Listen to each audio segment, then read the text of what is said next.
So how to ask for payment as a freelancer. Now, I know this is an area where particularly new freelancers can get a little bit nervous. They're not maybe used to, how to bring up the concept of money or how to be paid in the negotiations when they're dealing with prospects. It is a hurdle you absolutely have to get over. If you've come from being employed, it's understandable that obviously you sign a contract, you have an agreement, and you get paid monthly, etc., through payroll, and obviously perhaps you have some salary negotiations in appraisal meetings, but other than that, you don't really talk about it. And this is going to be a conversation, particularly if you're doing project work as a freelance, that you're going to be having time and again. And even for those of you working on retainers, there may be times where they're going to be renewed. So you're going to have these conversations. It's not easy if you're not used to it and you find it a challenging thing. You have to switch your mindset, in my view, to say that, look, you are offering something of value to your prospects. They require your services, and you have the capabilities, the experience, the expertise to be delivering those services that they need. And of course, to exchange that value, there needs to be payment for your time and for your work and for your service. So it's an important thing to address, and I would argue it's also an important thing to address quite early on in the sales process. Now, you don't want to steam in there with your rates. I'm a fan of publishing your rates on your website or on your marketing material. I think that means that you can have a level of pre-qualification so that you can speak to people who appreciate the budget they will need to work with you, and then the likelihood that they have such budgets. And also, it makes it very clear and transparent from the start, which makes this conversation perhaps a little bit easier. In terms of like asking for payment, I also, and I've touched on this in other videos, expect that you should, or advise that you should, request payment in advance and upfront, particularly for new clients. So this is a deposit, this is a payment upfront to deliver the work that's been agreed upon.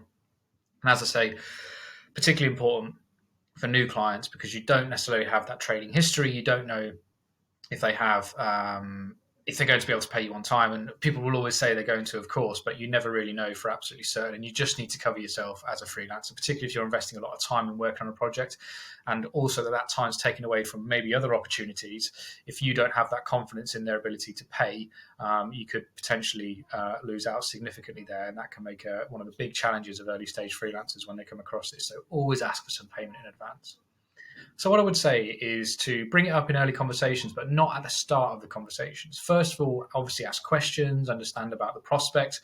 Again, touched on this in more detail in other videos, but you want to go through that sales process first. You then want to explain your services, maybe some case studies, etc. Go through that. But then before you move on to the second phase of your sales process or another call, explain the expected payment terms. And don't pose them as a question. Explain it, this is how you work. So for all new clients, we require X deposit in advance. These are the fees. And then beyond X number of months, we move to a invoicing model of payment terms, et cetera, et cetera. These are things you need to decide for yourself.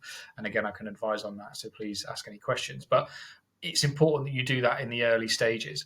One of the things I found as well when I first started out was actually they wanted me to provide this information. Clients wanted this because they just want it in black and white. They want to know what they need to do to get the agreement going.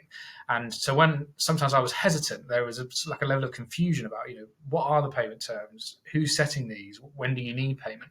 Sometimes they just want clarity. They have absolutely no problem with them. And the final point on this, and this links to one of my red flags in another video as well when dealing with sales prospects, is if they start to get into the nitty-gritty of payments and they want to change your payment terms, or they have questions, like too many questions around that area, and they're negotiating quite hard on the finances, the chances are they're possibly going to be the clients that give you some of the trouble when it comes to getting paid on time. So it's actually a good qualifier for you to understand that. So if you put them out there, the clients, the prospects and clients that just appreciate that and understand it and move forward, it's absolutely fine, of course, to have a couple of questions, but the ones that go into a lot of detail, sometimes that can be a bit of a precursor to a not particularly fruitful relationship. So again, by putting it out there, you're actually helping yourself moving forward.